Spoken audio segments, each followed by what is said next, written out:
Hello, today we are going to take a look at the new Beechcraft Model 18 in Microsoft Flight Simulator. It got released today. It's quite reasonably priced and it's got steam gauges, so I love this kind of aircraft. So we're going to jump inside out of the noise and have a look around. So just have a little look around the cockpit. It's very, very well modelled. I think it's made by Carenado. So you can see around the inside. I'm not sure if all the handles and everything work. We'll try things out on the way round. Indeed they do. So I've actually been mildly surprised at all the things that do work on this aircraft. It's quite surprising.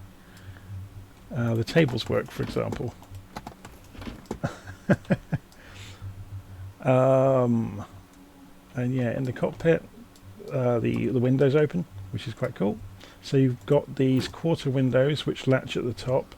You've also got the side windows that slide open.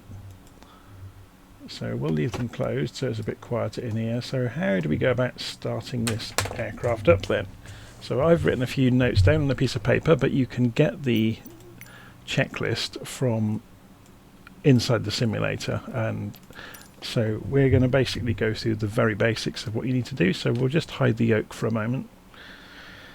Okay, first thing we need to make sure is the cowl flaps are open. So these are these two levers here. If they are down, they are closed. So if you're wondering what the cowl flaps are, they are these flaps around the edge of the engines. Okay, so they need to be opened before we start the engines. It's just worth having a look actually. Should we go around outside? I'm just going to look at the quality of the modelling of this thing. It's absolutely insane.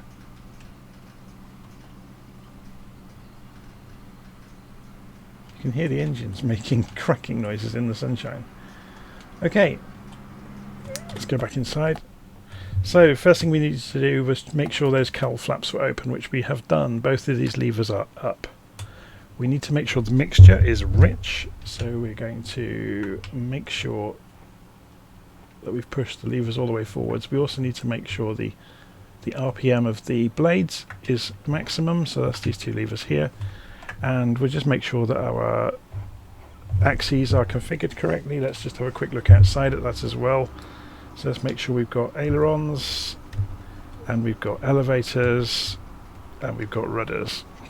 Okay, and we've got, okay, we have no power yet, so obviously we've got no control over flaps. It doesn't have any spoilers. Okay, so in order to start the engines we have to push the throttles gently open. We have to go and turn the batteries on, which is here. We have to turn the generators on, which is here.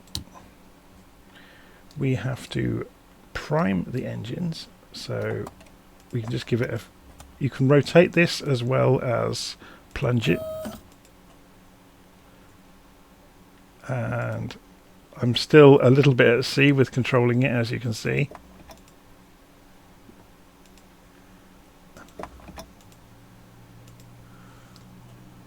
Okay, we also need to go and turn on the magnetos, which are over on the co-pilot side. And then we need to select the starter side that we're going to operate. So we'll go right engine first, and we open this panel here. And we turn on the boost, and then we hit the red button.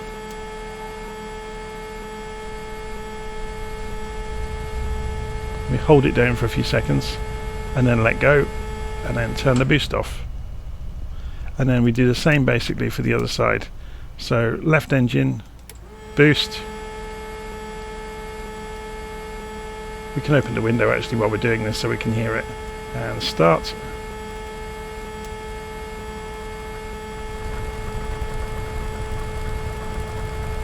And boost off, and that's the engines up and running.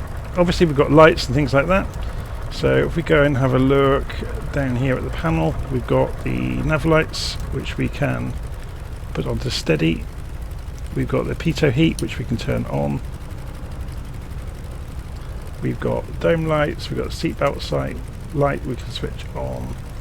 We've got elevator trim. which we can, that's an inoperable switch by the look of it. Got beacon lights we can switch on.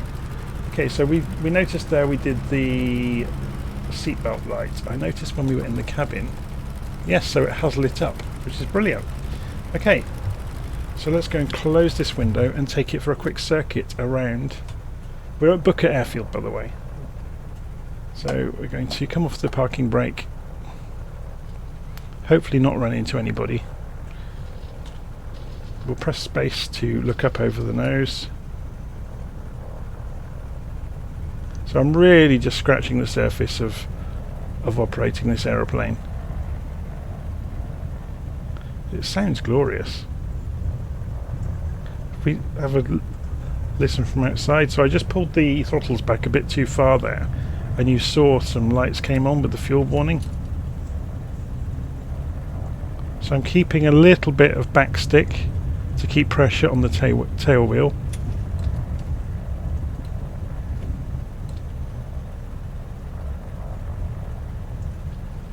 Okay, so we'll flaps to takeoff position, and we'll start rolling. So we'll let the tail come up on its own. We won't try and force it. Okay, so we're now steering with the rudder, and I'm not doing a very good job of that. And gently pull back on the stick, and we're airborne. So gear up,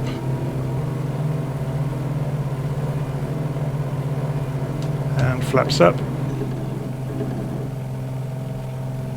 and let's have a look at this from outside.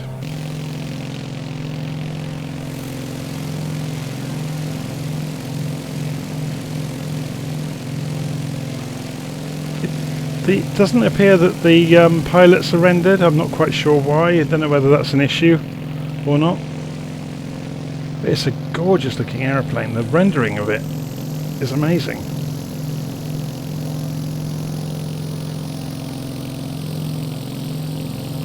Okay, so we've got the normal instruments stacked down here, so we're going to turn around.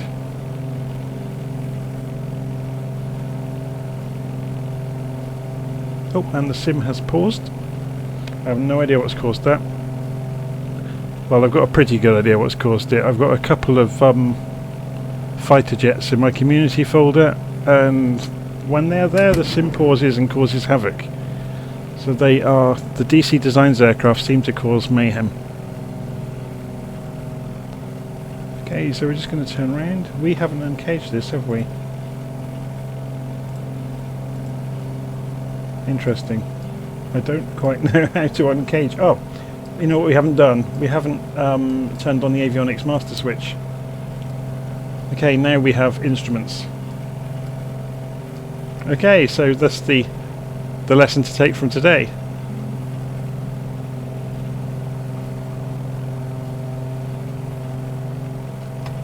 The only problem now being the compass will be wildly wrong, so I've just pressed D, which is a bit of a tip. D calibrates the compass against the binnacle compass, yeah? Otherwise you can do it by hand by using this knob, but I've just done it myself. Okay, so we're flying 60 degrees, which is the reciprocal of the runway direction at Booker. So if we sit down in the cockpit, we can see there's the runway over there that we took off from. You can see it wanders around in the air quite a bit, and it's quite heavy on the controls. You end up having to trim it quite a lot, which I've just done. But you know, all the instruments are very obvious. You've got vertical speed, altitude, indicated airspeed, got a turn coordinator.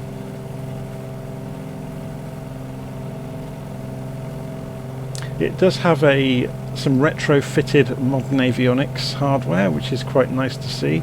It's also got a transponder down here that we can switch on. Okay, so let's go and turn around and see about doing an approach. I think I can see myself flying this a lot, basically. It doesn't have autopilot, so you have to hand fly it, but I don't actually mind that. So we're just going to lose some speed on the way around this corner. Okay, so if you reduce the power too much, you get a klaxon. I imagine that will go away if you've got the gear down. So there's the runway out in the distance.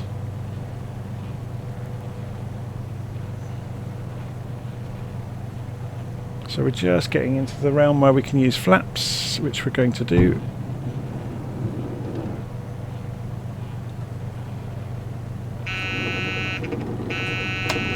Now it's complaining that we were using flaps without the gear, so I'm pushing the gear down. And we go for full flaps. And the speed is coming off, and we can obviously pull the engines back now as well without it complaining. So looking through the checklists, there's nothing to do with the control of the cowl flaps other than making sure they're open. I think they've missed out quite a lot of steps, or maybe that it doesn't simulate the engines that accurately, but it's certainly going to be fun to find out over the next few days, you know, how the various configurations of the engines with the fuel mixture and RPM and carb heat, things like that, because the levers for everything are in the cockpit and they all operate, so it's going to be fun to explore the simulation of the engines. Okay, so let's get the nose up. Slight bounce. And that's a stall warning, which has now gone away. Okay, we can press space to look up over the nose to see where we're going. There is, I should point out, there are controls in the cockpit to lock the tail wheel. I haven't used them, I've just been manhandling it along the runway. Sorry. Okay, so you can hear the sounds are fantastic. So as you go across the grass, you get the rattling and the noises of going across the grass. So should we open the window on the way back? Sounds amazing, doesn't it?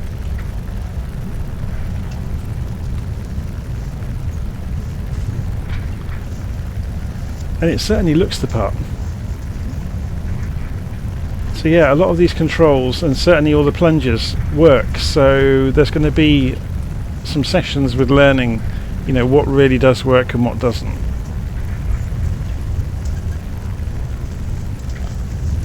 So a bit of a tip for ground handling with the tail dragger: give yourself some backstick, which gives downward pressure on the tail. Doesn't help it's downhill. There's like an incline at Booker. So we're just about to take out all the cones.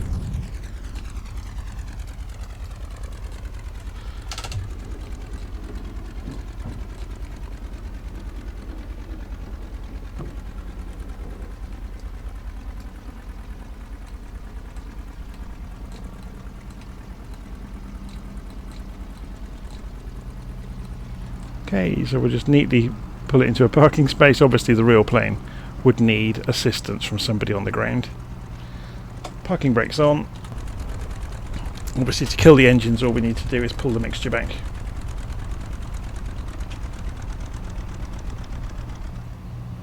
And pull the RPM back and the engines will freewheel to a stop. There we go. And then from there you can go and turn off the magnetos. And cold and dark with the one pull of the lever. So it's worth having a look around inside the cockpit. You've got obviously independent control of the fuel tanks. Like I said, we've got control of carb heat. We've got control of the primers. Interestingly, you've also got these feathering controls up here for emergencies to shut an engine down in the event of a fire, for example. There's breakers overhead, but they don't seem to be usable. Yeah, the thing I forgot at the start is the avionics master switch is up above your head, which really points towards, you know, this is all retrofitted and they fitted a switch wherever they could for the avionics, because obviously a lot of the rest of it would have been very differently powered many years ago. Okay, so there you go. It's I think it's really good. That's the Beechcraft Model 18. Oh, we have a van that's decided to park in the centre of the aeroplane, in the usual helpful way that vans do on the ground in Flight Simulator.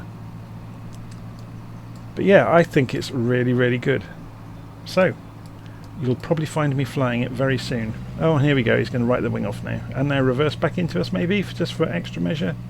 Or is he going to go and find something else to drive into? Okay, I'm going to leave it there. So that's the Beechcraft Model 18. It's very reasonable. It's in the marketplace. Go get it.